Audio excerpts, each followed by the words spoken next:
నాయి బ్రాహ్మణులకు సెలూన్లలో power free ఇచ్చినాం, రజక సోదరులకు దోబిఘాట్లు కట్టించినాం. అన్ని నియోజకవర్గాలలో ఇవాళ ఎన్ని గొర్రెల యూనిట్లు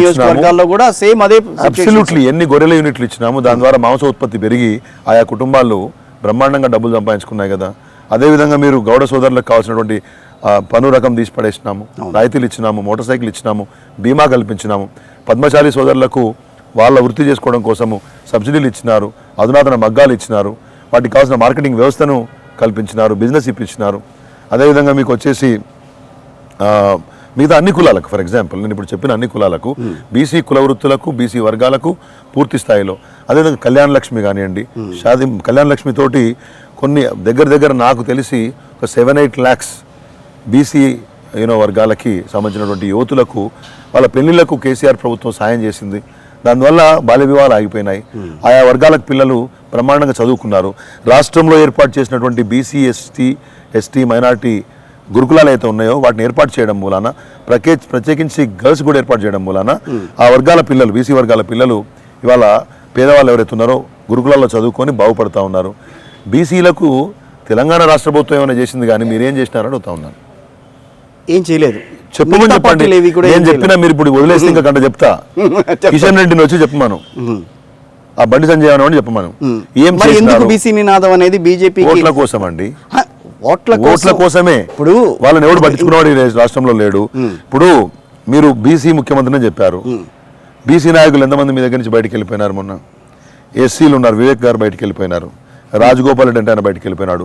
కులాలకు సంబంధం లేకుండా, వర్ణాలకు సంబంధం లేకుండా అందరు మీ దగ్గరికి వెళ్ళి బయటికి పోతున్నారంటే మీ మాటల మీద విశ్వాసం లేదు. అసలు ఈ రాష్ట్రంలో బీజేపీని మనం లెక్కపెట్టాల్సిన అవసరం లేదు. ఎందుకంటే ఈ రాష్ట్రంలో బీజేపీ బండి సంజయ్ గారు అధ్యక్షుడిగా ఉన్నప్పుడు ఆ రోజులో కూడా చెప్పాను, నా వీడియో ఇంటర్వ్యూస్ కావాలంటే చూడండి మీరు, అన్ని ఛానల్లో చెప్పిన. ఆయన ఊరికే మాట్లాడుతున్నాడు, అంతకుముందు ఎవరు అట్లా మాట్లాడలేదు. ఆ కొత్త యువకులు ఎవరో తిరుగుతున్నారు తప్పితే ఎవరు పట్టించుకోవట్లేదని చెప్పాను ఒకటి. రెండవది నేను మీకు చెప్పాను, ఇవాళ కిషన్ రెడ్డి బీజేపీ, తెలంగాణ బీజేపీ కాంగ్రెస్ కోసం పనిచేస్తోంది. కిషన్ రెడ్డికి రేవంత్ రెడ్డికి మధ్య రహస్య ఒప్పందం ఉంది. They have a tacit understanding. మీరేమో అలా అంటారు.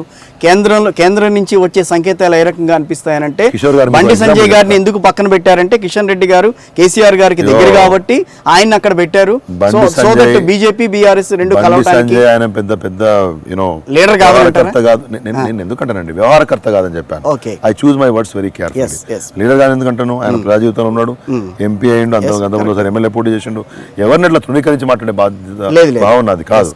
కానీ ఆయన వ్యవహార శైలి ఒక అధ్యక్షునిగా ఆయన ఫెయిల్ అయినాడు కాబట్టి తీసి పడేసినారు అని వాళ్ళు చెప్తున్నారు.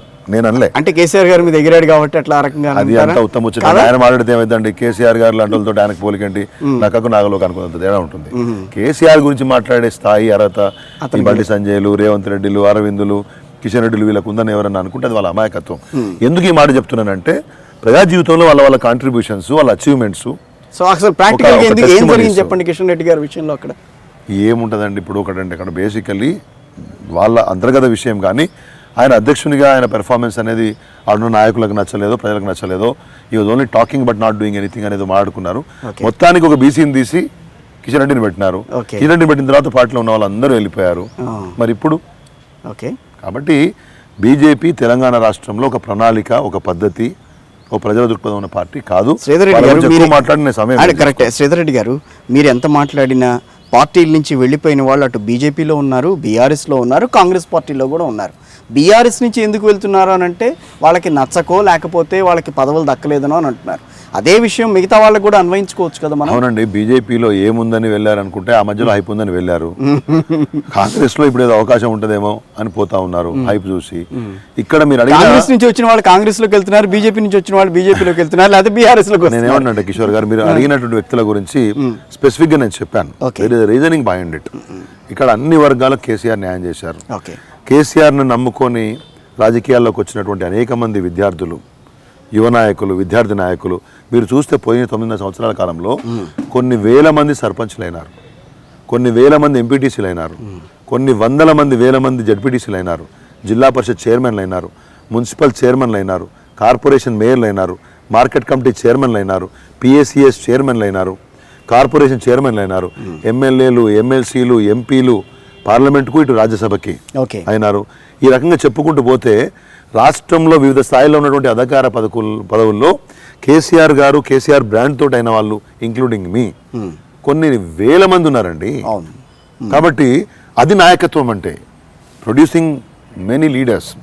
ప్రజలకు సేవ చేసే సామర్థ్యం ఉన్న చాలా మందిని ఇంకా ముందుకు తీసుకురావడం, వాళ్ళకి బాధ్యతలు పడిపోవడం, వాళ్ళ ద్వారా సమర్థంగా సేవ చేయించడం నాయకత్వ లక్షణం అవుతుంది. కానీ అధికారం కోసము, పదవుల కోసము, డబ్బుల కోసము ప్రతిరోజు కొట్లాడుకునే నాయకత్వం రేవంత్ రెడ్డి లాగా లేకపోతే రెడ్డి లాగా కాదు. మీరు రాలేదా? దేని గురించి అక్కడి నుంచి అధికారం కోసం మీరు రాలేదా? బీజేపీ నేను అధికారం కోసం రాలేదే. నేను బీజేపీలోనే ఉన్న ఎమ్మెల్యేగా ఉండి, ఎంపీగా ఉండి, నేను పూర్తి కాలం కష్టించి రాజకీయాల్లో ఉన్నత ఉద్యోగాన్ని వచ్చినటువంటి వాడిని. నేను అక్కడ వాళ్ళ వ్యవహారం పూర్తి స్థాయిలో ప్రజల దృక్పథం లేదని వచ్చాను. వచ్చిన తర్వాత నాకు అది నేను వెంబడే రాగానే నేను ఏదో సెటిల్మెంట్ లో లేకపోతే అగ్రిమెంట్ చేసుకుని వచ్చిన వాడిని కాదు. పని చేస్తా, బాధ్యత ఇస్తే తీసుకుంటాను, లేకపోతే గమనుంటాను. నాయకత్వాన్ని విశ్వసించిన తర్వాత మీకు బీజేపీలో కనిపించిన బీజేపీలో కనిపించిన నిబద్ధత ఇక్కడ కనిపించలేదా? 100% లేదు. లేదా? లేదు.